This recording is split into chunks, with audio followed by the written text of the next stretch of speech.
Very good morning to all of your students. Today we are here in our classroom and we are going to start a very new chapter of physics, which is heat. As you can see and as you all are very familiar, that heat is something that gives us warmth, okay, that makes us feel warmth, okay. So fire gives us heat, sun gives us heat, even some electric bulbs, if you will try to touch them, they will also give heat, or some heat they somehow also give. Then there is an opposite of heat, which is cold. Ice is cold, gentle breeze in the evenings are cold, okay, compared to these. So what is the basic difference between something which is hot and something which is cold? What is the difference? Can you tell me? The difference lies in temperature, okay. The temperature of the thing which is hot, temperature is also a relative term. You can't consider that this is hot and this is hot and this is cold. You can't differentiate it. It is always relative, okay. So how it is related? Whenever you touch something and if its temperature is more than the temperature of your hand, then it is hot for you, it is warm for you. Whenever you touch something of which the temperature is less than your body temperature or the temperature of your hand, then that thing is cold, okay. Suppose if in a sizzling winter day, okay, your body temperature is very low, your hands are very cold, okay, and even if you touch a book, even if you touch this blackboard, it will feel warm, it will feel hot, but is it actually hot?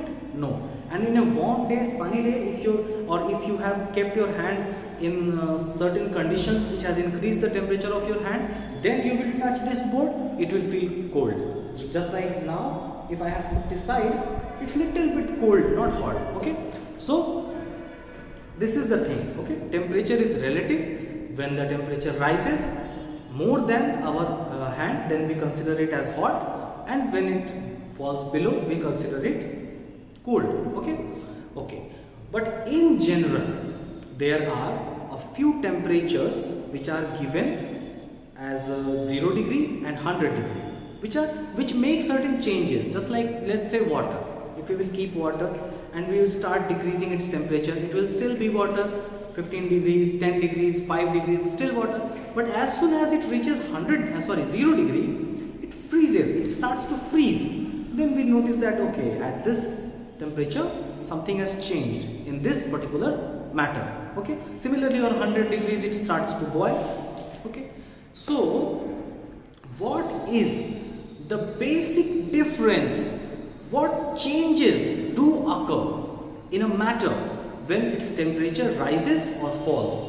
If there is no change at all in any matter with temperature, then this is not very important to read about heat and temperature and all those things in physics. Unless there is a physical change, unless there is something happening out there, there is a phenomenon, unless we don't need to bother about it so much, okay.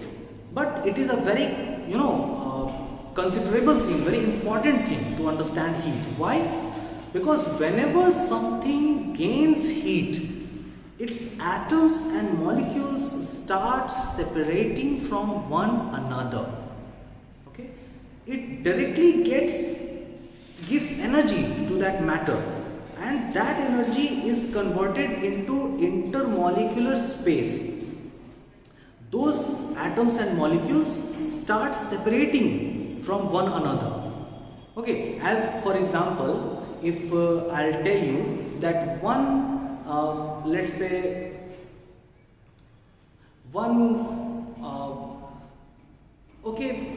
bluntly, if we will talk without any numbers, if we will say we took 100,000 H2O molecules together, okay, 100,000, okay, I suppose this could be this much or this much, little bit, and if we freeze it, if it is frozen, it is this much, but if we melt it becomes little bit more than that when it was solid.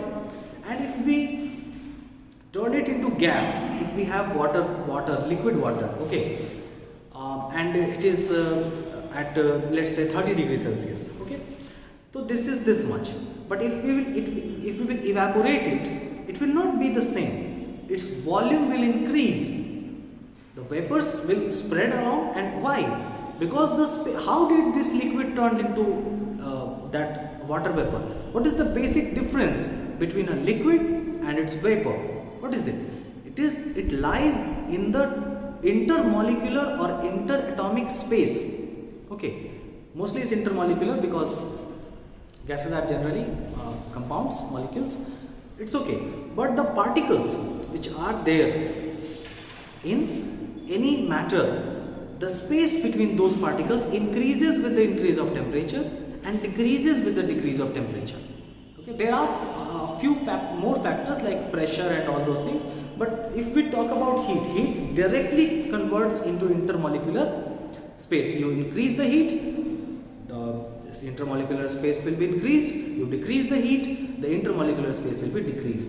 It changes directly into the change of volume of the matter. If something is hot, it will expand. If something is cold, it will shrink. To remember this, you can make a trick which I used when I was a child, that in cold days, in winter days, we try to be like this. Even if we are standing in outside, we try to shrink ourselves, aren't we? And in summer, we try to don't come near me, just let some air come. We try to expand ourselves. So this is how matter also behaves. In winter, they shrink. In summer, they expand. I hope you understood the basic concept of heat, and from the next class, we will explore different interesting concepts related to heat, and let's discuss a few real life experiments and observations about heat today in the classroom itself. Thank you very much.